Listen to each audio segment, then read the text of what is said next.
Now we have more facts coming out about the case. This is going to be a conversation between the assassin himself and the roommate slash partner, all right? So let's recap what we know so far. Just the facts, no emotions, all right? This young man raised in a right-wing household by two right-wing parents. Mom and dad both registered Republicans for life. Even when you ask the grandma, hey, are you a Democrat? She got insulted. How dare you call us a Democrat? This has been a red family for as long as I've been living. About the young man, this is a Second Amendment toting, gun toting young man. He's been around guns pretty much since at a young age. Those are the current facts. Now, let's dive into some more facts. Now, this is coming from Fox News. I don't want to hear any excuses of where you're getting your media. This is coming from y'all side. Let's get to the facts and get to the video. Let's go. The roommate. Police interviewed Robinson's roommate, a biological male who was involved in a romantic relationship with Robinson. The roommate told police that the roommate received messages from Robinson about the shooting, and he did provide those messages to police. On September 10th, 2025, the roommate received a text message from Robinson which said, "Drop what you're doing. Look under my keyboard." The roommate looked under the keyboard and found a note that stated, quote, "I had the opportunity to take out Charlie Kirk, and I'm going to take it." Police found a photograph of this note. The following text exchange, then took place. After reading the note, the roommate responded, "What? You're joking, right?" Now, that's very important to notate there for you guys. A lot of rhetoric is going on, a lot of conspiracies going on that this is promoted by the partner or the roommate here. And so this is a live text thread right after this happened. So the first conversation that happens and one of the first things that the partner or the roommate says when the shooter tells him what happens, he's in disbelief, or the roommate's in disbelief. He cannot believe what he's reading on his phone right now. All right, so that kind of kills the whole narrative that the roommate has something to do with it or the roommate was somehow involved. But it gets better as we go. "You're joking, right?" Robinson: "I am still okay, my love, but am stuck in Orem for a little while longer yet. Shouldn't be long until I can come home, but I gotta grab my rifle still. To be honest, I had hoped to keep this secret till I died of old age. I am sorry to involve you." Roommate: "You weren't the one who did it, right?" Robinson: I am. I'm sorry." And that just doubles down on what we spoke about earlier. The roommate is continuing in disbelief, saying, there's no way you possibly could have done this, bro. Roommate: "I thought they caught the person." Robinson: "No, they grabbed some crazy old dude, then interrogated someone in similar clothing. I had planned to grab my rifle from my drop point shortly after, but most of that side of town got locked down. It's quiet, almost enough to get out, but there's one vehicle lingering." Roommate: "Why?" Robinson: "Why did I do it?" Roommate: "Yeah." Important note there. Roommate's asking you, they're still in disbelief. They're asking the shooter or the assassin essentially, why? Why did you do this? So apparently they had no idea this was going on. So this entire conversation gives us more transparency as to what actually took place. And this will pull a lot of people back into reality of what really happened. Robinson: "Why did I do it?" Roommate: "Yeah."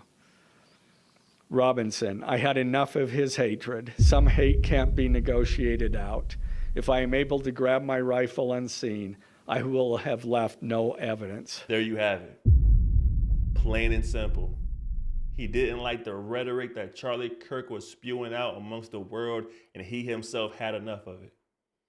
Now, just to reiterate what we're talking about here, there is no evidence showing this kid being left-leaning, left at all, Democrat, liberal, woke. There's no evidence to show that. The only evidence we can actually prove at this time is that this person was raised in a Republican household, and may I say far right, according to what follows next. "I had enough of his hatred. Some hate can't be negotiated out. If I am able to grab my rifle unseen, I will have left no evidence. Going to attempt to retrieve it again. Hopefully they have moved on. I haven't seen anything about them finding it. Roommate, how long have you been planning this?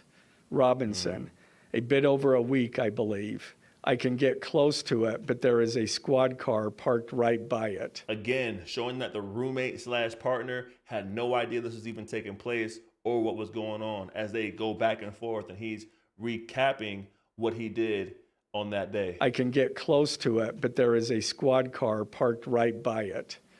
I think they already swept that spot, but I don't want to chance it.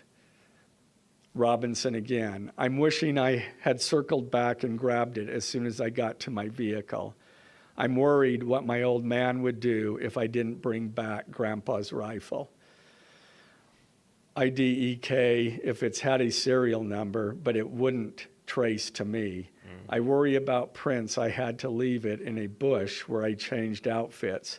Didn't have the ability or time to bring it with. I might have to abandon it and hope they don't find prints. How the F will I explain losing it to my old man? Only thing I left was the rifle wrapped in a towel. Remember how I was engraving bullets? The F in messages are mostly a big meme.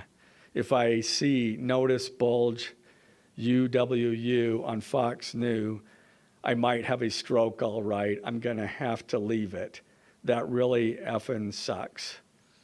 Judging from today, I'd say Grandpa's gun does just fine, IDK.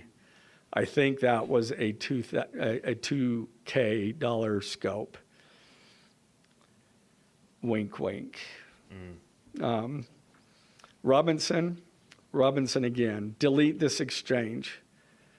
Again, Robinson, my dad wants photos of the rifle. He says Grandpa wants to know who has what. The feds released a photo of the rifle, and it is very unique. He's calling me, RN, not answering. Robinson, since Trump got into office, my dad has been pretty diehard MAGA. And that's an important message right there. He's telling you that he saw his own father go from Republican to far right MAGA.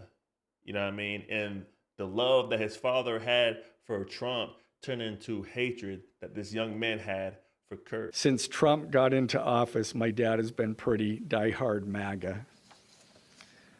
Robinson, Accountability. I'm going to turn myself in willingly. One of my neighbors here is a deputy for the sheriff. Again, you are all I worry about, love. That came from Robinson. Roommate, I'm much more worried about you. Robinson, don't talk to the media, please. Don't take any interviews or make any comments. We finally figure out the true motive behind the mindset that took the action and took the life of Charlie Kirk. Again, on this channel, we don't condone violence. We don't support any kind of violence of any kind. But we do want to shine a light on how this hate and divide has came into our country over the last couple of years and magnified, all right? All right, you have people on the right saying this kid was left, making up conspiracy theories to do so, blaming it on trans, blaming it on LGBTQ, and blaming it on Dems. Then you got your boy Tom McDonald dropping a song calling this kid a den, liberal, and woke, and the kid hasn't even turned himself in yet. We haven't even identified who the person was, yet people online with huge followings continue to spread their false narratives and their hatred in their hearts for other people. They jumped to conclusions in their emotions and made bad decisions, man, at the end of the day, man.